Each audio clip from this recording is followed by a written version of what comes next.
So it's a drinking video today, Brad. What are you drinking? I've got a rum and coke. Oh, really? I've got Mark Wahlberg's favourite beer.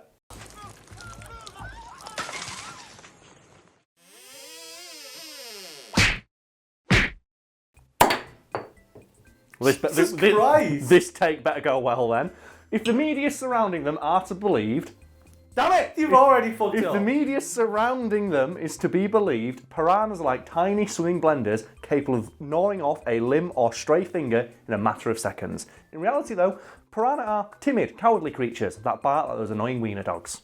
That was pretty loud, that, wasn't it? It was. There's a lot of flavour in this beer, that's what it is. Piranhas, as far as I'm aware, do not bark. Well, they do bark, as we're about to discuss in this video, and you might not have seen it in a lot of documentaries about piranhas, or even the films about them, because obviously if piranhas barked adorably, they wouldn't be scary. And scientists didn't actually know they barked until about 2011, which we'll discuss in a moment. But yeah, by forcing air out of their swim bladder, which is an organ unique to fish that allows them to remain buoyant in water, they can, make vocalizations akin to barking, obviously, but underwater. But when they're out of the water, they can do that and try to intimidate you. But because they're only this big, it's just like, arr, arr. Also apparently quite delicious, very nice, a bit flaky but nice. Apparently quite delicious. Well, people in the Amazon eat them, don't they? Because they're really easy to catch. Because they're well-known scavengers, so they'll eat fucking anything. Yeah. So anything you chuck into the water, they'll go towards, and you just catch them in a big net. So piranhas can force air out of their swim bladders in order to make what is a barking sound. Yeah, it's described as a barking sound, but it doesn't sound like one to me. I describe it more as sounding like an elf farting underwater. But they can make other, somewhat more intimidating sounds by snapping their jaws shut, which makes a loud snapping, clicking noise that would, wither the mightiest of erections. Because we all know the story about piranhas, don't we? That they eat people's dick off. Which, fun fact, there is no evidence of, that happening anywhere in the world. I've seen it in a film though, Karl. You've seen it in a film, yeah, but it's never happened. But, and this is a true fact that I looked up when I was writing an article for today, I found out, there is a cousin of the piranha that instead of having sharp teeth has rounded teeth.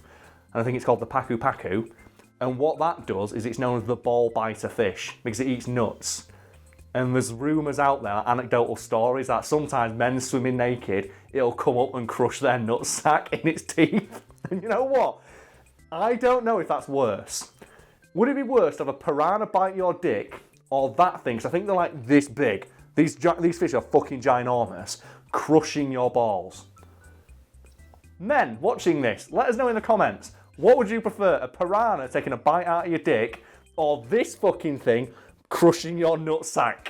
So why do none of the films have barking piranhas? It's because, like I mentioned earlier, until 2011, no one fucking knew that piranhas did this, and they were all anecdotal stories.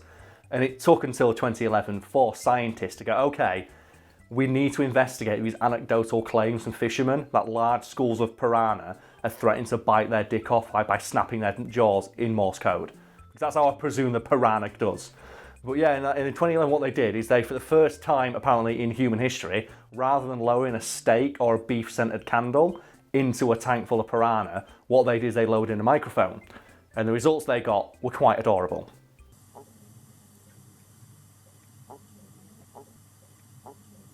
Since we're talking about experiments conducted on piranha, we may as well mention something I find hilarious, and that is that piranha, in scientific environments, they have to put little towels over their tanks. Do you know why? Do they jump out? No, it stresses them out. They get stressed, obviously, when they're in an environment they don't know.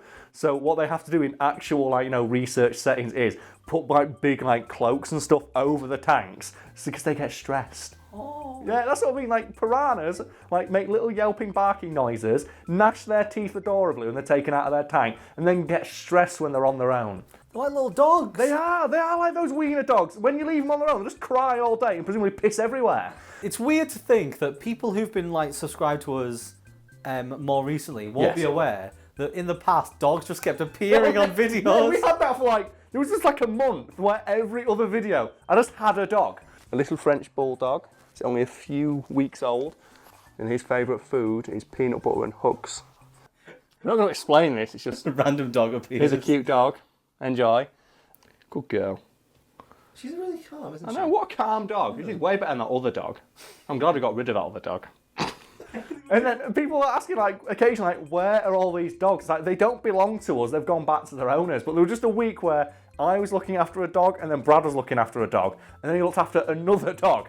So we have, like, just 3 random dogs who were for a bit. They were the mascot for the channel for a while, weren't they? Yeah. Gizmo, he's all right. Oh, man. Yeah. I saw him a couple of months ago. He's a massive fat loaf of bread Yeah, now. I saw a picture of you holding Gizmo. I'll send you the picture, you can put it behind me. Like, Gizmo is still alive and well, and he's living with his brother, who is also like a French bulldog. Gizmo's a little French bulldog, and they are both so fat. And I've got a picture. I'll send Brad a picture of me with both of them. I know it's got nothing to do with the video, but I find it hilarious. So, Brad, just guess what other 2 dogs the person who owns Gizmo and his brother, 2 French bulldogs, also has.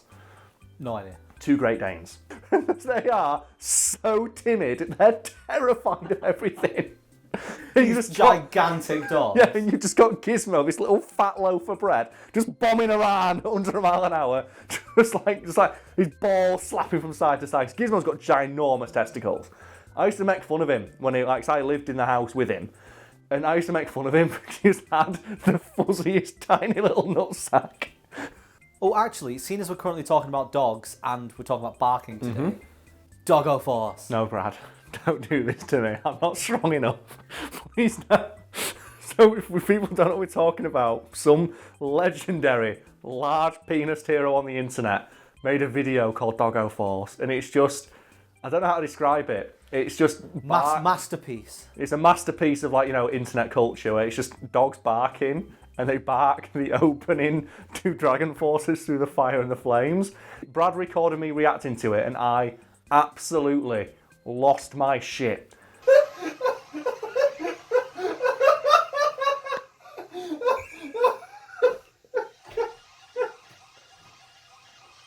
You're probably thinking, okay, that's a pretty over-the-top reaction, but no, it happened again.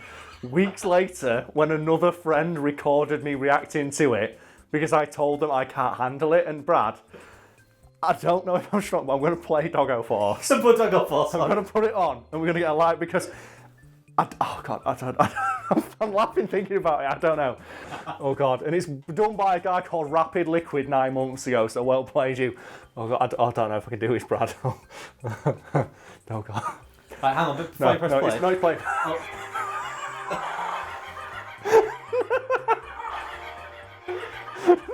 Well, while it's on, I'm going to put it behind you. It's so tough. What is this happening? No.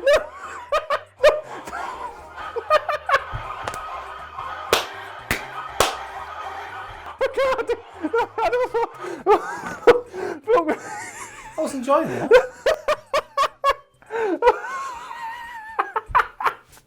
Oh God! Oh, I'm wounded. No. Oh, Sissy's still on the screen. No, bring the screen back up.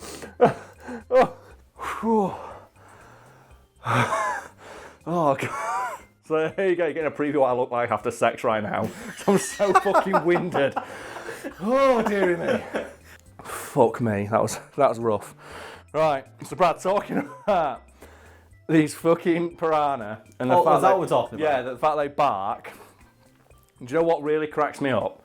So obviously it's described in academic literature as barking, but as I mentioned earlier, they bark by forcing air out of their swim bladder, out of their mouths, which means technically it could be described as fart screaming.